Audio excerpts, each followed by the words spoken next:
c'est vraiment ça le secret. Et j'ai même un ami qui m'a parlé de résistance. Et lorsque les problèmes arrivent, on fight back. C'est ce genre d'état d'esprit qu'il faut vraiment avoir quand vous êtes en train de faire une start-up. Parce que si vous n'avez pas cet esprit de combattant, c'est peine perdue.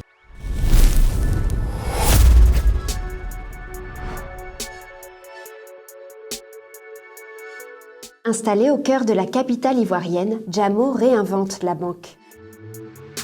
En à peine 4 ans, les deux cofondateurs ont fait de leur start-up l'une des entreprises les plus prometteuses d'Afrique de l'Ouest.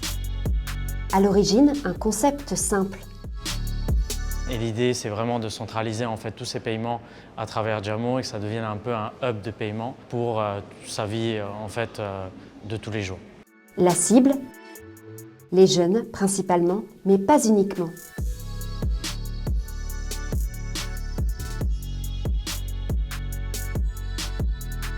Jamo mise surtout sur la révolution des pratiques et le besoin grandissant de digitaliser et de centraliser ses paiements en ligne. Et ça marche. Depuis sa naissance en 2020, Jamo ne cesse de croître. On a franchi la barre des 2 millions de téléchargements et un volume transactionnel de près d'1 milliard d'euros depuis la création.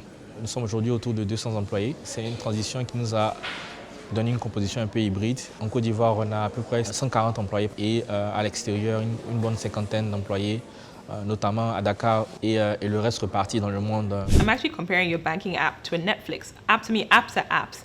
And I want to make sure that my consumer experience is the same or at par because most consumers, let's be honest, are global competitors. Ce succès doit beaucoup à l'alchimie entre Hassan Bourgi et Régis Bamba. Il m'a envoyé un message sur LinkedIn en 2019 et on a pris un café. 3 jours après, j'avais déposé ma démission. Pourquoi? Parce que 2 ou 3 mois auparavant, j'avais vécu une expérience très frustrante avec ma banque. Et je me souviens à l'époque, j'avais dit il faut que ça change, il faut qu'un jour, il faut que ça change. Entre l'idée de départ et le lancement du produit au grand public, on a passé à peu près 10 mois. Ce temps-là a été dédié aux différents partenariats qu'on a mis en place avec nos banques partenaires. On a profité de ce temps-là pour développer la plateforme et toute la technologie qui accompagne aujourd'hui les services qu'on offre. Pour les deux fondateurs, l'intégration au programme Y Combinator en 2021 a été un tournant crucial. Jamo a été, après Wave, la seconde start-up d'Afrique francophone à intégrer ce programme. Y Combinator, c'est l'accélérateur qui a, par exemple, vu passer Airbnb, Stripe, Dropbox. Pour nous, ça a été vraiment capital parce que ça nous a permis d'effectuer notre première levée avec des fonds institutionnels. 1 an plus tard, Jamo boucle un tour de table à 14 millions de dollars, un montant inédit en Côte d'Ivoire.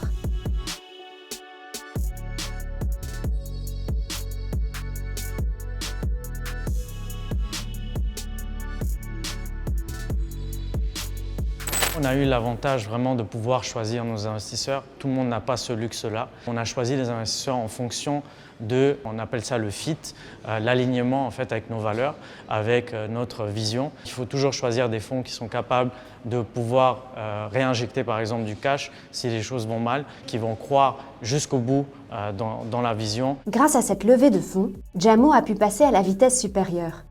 Pour accélérer sa croissance, la start-up ivoirienne veut améliorer et diversifier les services offerts aux clients. Dans un espace UEMOA où le taux de bancarisation dépasse à peine les 5%, Jamo a un argument de poids pour convaincre les banques. L'approche qu'on a aujourd'hui, vraiment, c'est de dire, c'est d'expliquer aux banques en fait, que nous pouvons aller chercher ces personnes-là qu'elles ne peuvent pas tout le temps aller capter grâce à notre technologie, grâce à notre expérience utilisateur et puis surtout grâce à notre flexibilité. On va chercher ces 75 à 80% de personnes qui n'ont pas encore accès aux services bancaires. African financial institutions are not the most cost efficient, and then there are a number of reasons for that.